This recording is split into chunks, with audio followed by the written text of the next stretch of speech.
هاد الفيديو غنشارك معكم هاد الخبيزات رائعين البنات. خبيزات معمرين تيجيو مقرمشين كيف ما تتشوفوا البنات، مقرمشين اكيد غادي يعجبوكم، يعني بمقادير اللي هي بسيطه، والاهم انهم تيجيو لذاذ. شوفوا البنات كي مقرمشين، وشوفوا الحشوه اللي كتجي رائعه.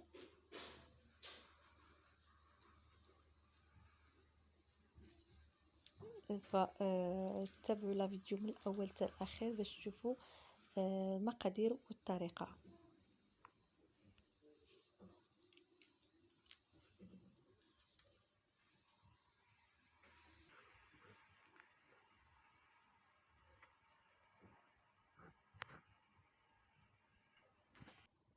فبسم الله. بالنسبه للعجينه عندي جوج زلايف ديال الدقيق الابيض او الفورس، عندي زلافه ديال الفينو، وعندي واحد ملعقه كبيره من الملح.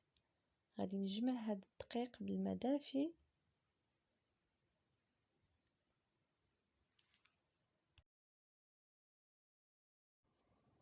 فغادي ندلك العجينه واحد شويه، فقط غير ندلكها شويه وغادي نخليها ترتاح. فغادي نعطيها الوقت الكافي باش ترتاح لما نوجد الحشوه ولما تبرد. بالنسبه اللي وجدوا الحشوه قبل من العجينه فيدلكوها مزيان الا كانوا غادي يخدموا بها في ديك الوقيته. هنا العجينه ديالي غطيتها بالسلوفان باش ترتاح،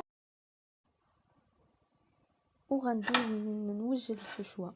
فبالنسبه للحشوه عندي هنا واحد الكميه ديال الفلفل، واحد الكميه ديال البصل، واحد الكميه ديال الجزر يعني محكوك، وواحد الكميه ديال الكفته. ففي كاسرونه غادي نوضع فيها هاد الخضر كامله.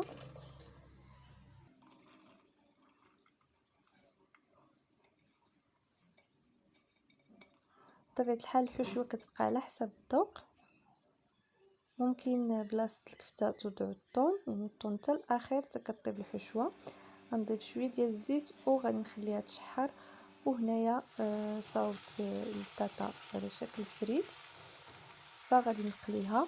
بالنسبه لهاد الحشوه غادي من بعد ما وضعتها تشحر فغادي نوضع لها دابا التوابل. بالنسبه للتوابل عندي واحد الملعقه صغيره ديال السودانيه، ملعقه صغيره من الابزار، ملعقه صغيره من التحميره، وملعقه صغيره من الخرقوم، وقليل من الملح. الملح كيبقى على حسب الذوق. عندي هنايا الربيع. غادي نخلط هاد الكميه. من بعد ما طابت لي الحشوه البنات غادي نوضع الفرماج مثلث اولا مربع اللي عندكم، اللي متواجد عندكم في البيت. غادي نوضع واحد ملعقه صغيره من الكمون. فالكمون ضروري توضعوه في الاخير البنات، ما توضعوش الكمون والحشوه باقا تطيب باش ما تعطيناش واحد المروره. فدائما الكمون تنوضعوه في الاخير. فمن بعد ما طيبت الحشوه وقليت الفريت فغادي ندوز نشكل العجينه. فكيف ما شفتوا راه ارتاحت، يعني عطيتها الوقت الكافي. بالنسبه اللي ما عندوش الوقت او لا ديجا حضر الحشوه، فكيف ما قلت لكم دلكوا العجينه مزيان. غادي نسرح هاد العجينه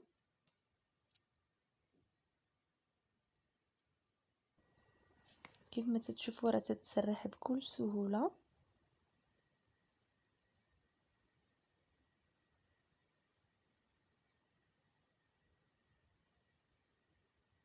من بعد ما سرحتها البنات كيف ما تتشوفوا فغادي نوضع الزبده، غادي ندهنها بالزبده.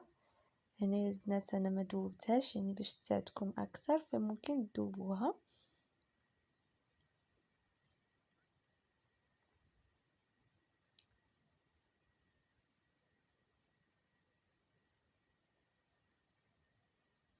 فدهنتها كامله بالزبده باش كتجيني مورقه، يعني باش كتكون العجينه مورقه. وضعت فينو، رشيتها بالفينو ورشيتها بشويه ديال الزيت بحال كندير ملوي. غادي نطويها على هذا الشكل، يعني كل طويه تنضيف الزبده ونضيف شويه ديال الدقيق ونضيف الزيت باش كتجيني العجينه مورقه.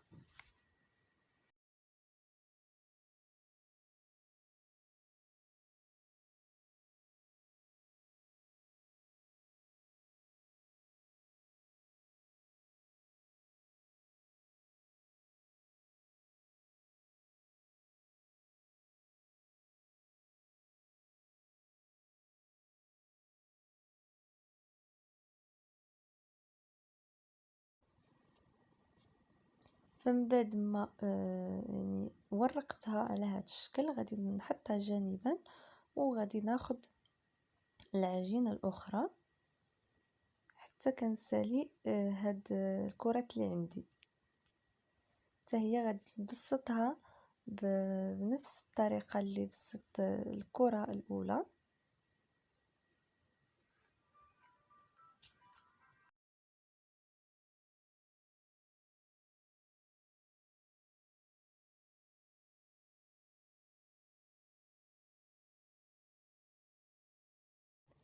غادي نوضع الزبده وغادي نرشها بالفينو وشويه ديال الزيت، فكل طويه كنبقى ندير هاد العمليه باش كتجيني مورقه.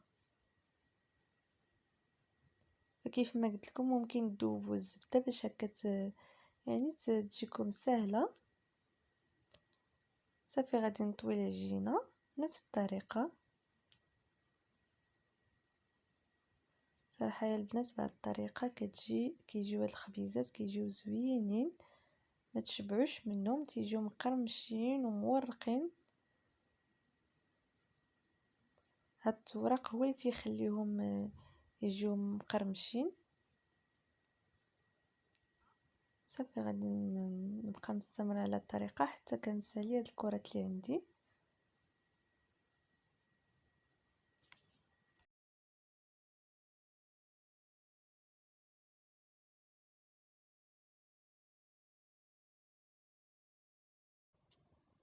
من بعد ما ورقت العجينه كامله اللي عندي فغادي ندوز للكره الاولى او العجينه الاولى اللي ورقت، غادي نسرحها على هذا الشكل فدغيا تتسرح معايا.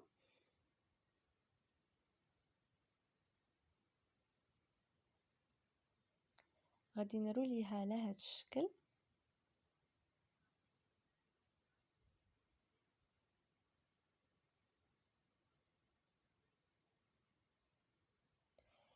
وغادي نبدا نقطع على هذا الشكل. غادي نبدا نعبر جوج اصابع ونقطع، جوج اصابع ونقطع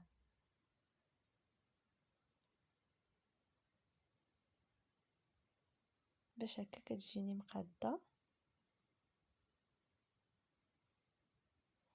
غادي نبسطها على هذا الشكل. فهنايا البنات انا غادي ندير وحده فوق وحده، يعني جوج، ممكن تخليو غير وحيده، فهكا كتجي مورقه اكثر.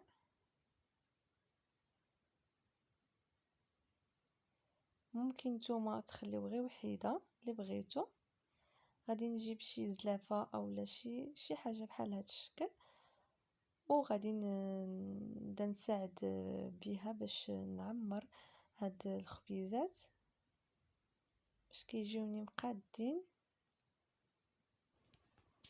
فكيف ما شفتوا سندير الطبقه الاولى ديال ديك الحشوه اللي درت، والطبقه الثانيه كندير الفريت. فهاد الحشوه درت لها حتى الزيتون فما صورتوش معكم فاش ضفتو. صافي وتنجمع على هذا الشكل. فممكن تخليوها هكا، ممكن تبسطوها شويه. غادي نعاود نفس الطريقه كيف ما قلت لكم، كندير خبزه فوق خبزه، يعني عجينه فوق عجينه على هذا الشكل. يعني ممكن يعني تكتفيو غير بوحده. كيف ما شفتوا البنات تنبسط شويه الجوانب باش يكونوا رقاق على الوسط، باش فاش نجمع هاد العجينه ما تجينيش غليظه من الوسط من واحد الجهه.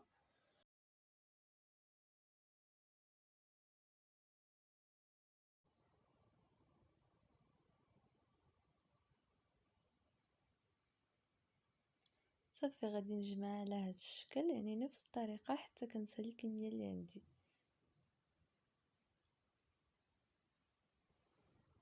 فهكا تيجيو البنات. من بعد كنبسطهم واحد شويه، اولا ممكن تخليوهم هكا نتوما على حسب شنو بغيتو. صافي من بعد ما ساليتهم وضعتهم في اللاطه على هذا الشكل وكنبسطهم شويه، وغادي ندهنهم بالصفار ديال البيض، وغادي ندخلهم الفران. يعني ممكن طيبوهم غير في المقلاة فوق البوطه حتى هكاك يعني حتى بالطريقه ديال المقلاة فتيجيو زوينين. كيف ما شفتوا راني بسطتهم، يعني ما خليتهمش هكاك. كيف ما قلت لكم ممكن تخليوهم صغار على الشكل الاول فتيجيو زويونين. وهذا هو الشكل النهائي ديالهم بعد ما طيبتهم. تيجيو رائعين البنات، كنتمنى انكم تجربوهم لان فعلا تيستحقوا التجربه. مقرمشين وفي نفس الوقت يعني رطب ما قاصحينش، والحشوه كتجي رائعه. الحشوه يعني داخل فيها الفريت ف رائعه البنات. كنتمنى ان الوصفه ديال اليوم تنال الاعجاب ديالكم وتجربوها، فكيف ما قلت لكم كتستحق التجربه. يعني هاد الخبيزات الفطور تيجيو زوينين. كنتمنى يعجبكم ويعجبكم لا فيديو ديال اليوم. حتى لا فيديو المقبل ان شاء الله ما تنساوش تخليو لي لايك، واللي ما مشتركش يشترك. حتى لا فيديو المقبل ان شاء الله. نتمنى نلقاكم على خير وبخير.